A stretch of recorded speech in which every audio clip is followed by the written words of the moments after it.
పెద్దలు గౌరవనీయులు మన రాష్ట్ర ముఖ్యమంత్రి వర్యులు నారా చంద్రబాబు నాయుడు గారికి స్వాగతం పలుకుతూ వేదికపై ఉన్న మన ఎమ్మెల్యే గారు చరితమ్మ గారు, అట్లాగే మంత్రివర్యులు ఫారూక్ గారు, నారాయణ గారు, భారత్ అన్న గారు, అలాగే బీసీ జనార్దన్ అన్న గారు, కలెక్టర్లు, పట్టాభన్నకు ప్రతి ఒక్కరికి పేరు పేరున నమస్కారాలు తెలియజేసుకుంటూ, అధికారంలోకి వచ్చిన తర్వాత ఒక్క క్షణం తీరిక లేకుండా, విశ్రాంతి లేకుండా ప్రజల కోసం, ప్రజల వెంట, ప్రజల సమస్యలు తెలుసుకోవడానికి, అట్లాగే ఆ సమస్యలను వెంటనే తీర్చడానికి ప్రతి క్షణం కష్టపడుతూ మన ముఖ్యమంత్రి గారు ఊరు నియోజకవర్గము అంతా తిరుగుతున్నారు.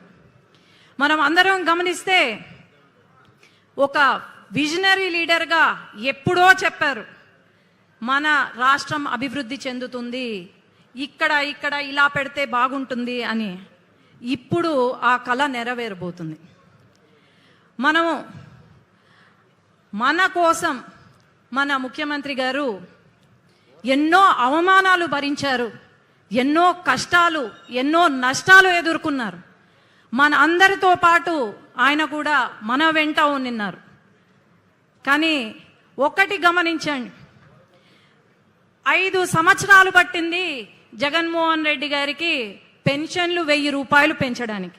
కానీ మనం అధికారంలోకి రాగానే వెంటనే 4000 రూపాయలు పెన్షన్లు చేసి, అట్లాగే హ్యాండిక్యాప్డ్కి 6000, 10,000 మనం పెన్షన్లు ఇచ్చాం.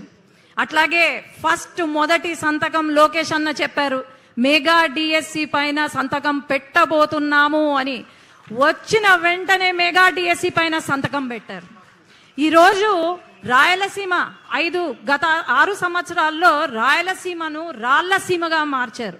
కానీ మన చంద్రబాబు నాయుడు గారు సీఎం గారు వచ్చిన తర్వాత రాళ్లసీమ కాదు, రతనాల సీమగా మారుస్తాను రాయలసీమను అని చెప్పి సాగునీటి ప్రాజెక్టులను మొదలుపెట్టి ఒక దేవుడిలాగా మనల్ని ఆదుకున్నారు. అట్లాగే ఉద్యోగాలు, ఒక్క ఉద్యోగం ఇవ్వలేదు వైఎస్ జగన్మోహన్ రెడ్డి.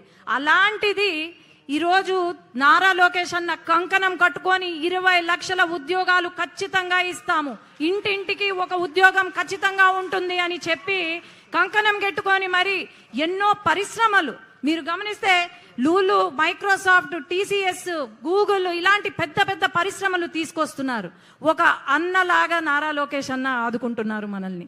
అట్లాగే రాయలసీమలో ఒక పూట బాగా తిండి తింటే చాలా సంతోషపడతాం. అలాంటిది అన్న క్యాంటీన్లు పెట్టి ఒక తల్లిలాగా ఆదుకున్నారు మన సీఎం గారు.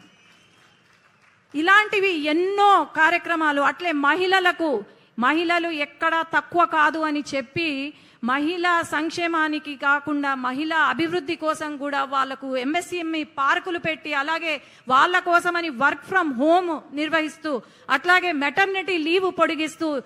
చిన్న ఉదాహరణ, ఒక మహిళా ఎంపీ అయిన నేను సంవత్సరం లోపల యునైటెడ్ నేషన్స్ కి పంపించారు నన్ను, అట్లాగే ఆస్ట్రేలియా పార్లమెంట్ కి పంపించారు. అంటే మహిళల పైన ఎంత దృఢ సంకల్పం ఉందో ఆలోచన చేద్దాం.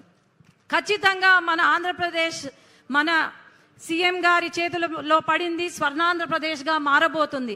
అట్లాగే కొన్ని సమస్యలు మన నియోజకవర్గంలో, అలాగే నంద్యాల పార్లమెంట్కి వచ్చాను కాబట్టి గుండకాయ లాంటి గుండ్రేవుల ప్రాజెక్టు పూర్తి చేయాలని, అలాగే మన గోరుకల్లు రిజర్వాయర్ ప్రతిసారి లీకేజ్ అవుతుంది, టెంపరీగా కన్స్ట్రక్ట్ చేస్తున్నారు, రిపేర్స్ చేస్తున్నారు, కానీ పర్మనెంట్ సొల్యూషన్ రావట్లేదు, ఫుల్ లెవెల్లో అచీవ్ కావట్లేదు. కాబట్టి ఈ గుండ్రేవుల ప్రాజెక్ట్కి కూడా పర్మనెంట్ సొల్యూషన్ ఇవ్వాలా అని చెప్పి నేను కోరుకుంటున్నాను. అలాగే మన షరీన్ నగర్లో ఒక బ్రిడ్జ్ ఉంది సార్, అది కట్టిస్తే చాలా మేలు అవుతుంది. ఎంతో మంది వర్కర్స్ అక్కడ అటు ఇటు పోలేక హంద్రి కాలువ దాటుతూ అక్కడ ఊబిలో చిక్కుకొని యాక్సిడెంట్స్ అవుతున్నాయి. కాబట్టి అక్కడ ఆ బ్రిడ్జ్ కూడా పూర్తి చేయాలి. అట్లాగే సార్ ఇది నంద్యాలకు సంబంధించింది. జనరల్ హాస్పిటల్లో కేవలం 450 బెడ్లే ఉన్నాయి. ఫారూక్ గారి చొరవతో మనకు 50 బెడ్లను 300 బెడ్లుగా మార్చాము.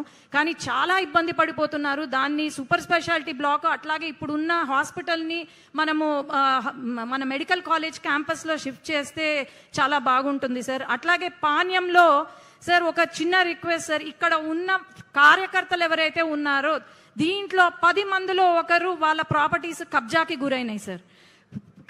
వాళ్ళ పేర్లు మార్చేశారు, వాళ్ళ సర్వే నంబర్లు మార్చుకున్నారు. అది ఒక్కటి సార్ రిక్వెస్ట్, ఒక కమిటీని ఏర్పాటు చేసి మన కార్యకర్తలకు న్యాయం చేయాలని చెప్పి నేను కోరుకుంటున్నాను.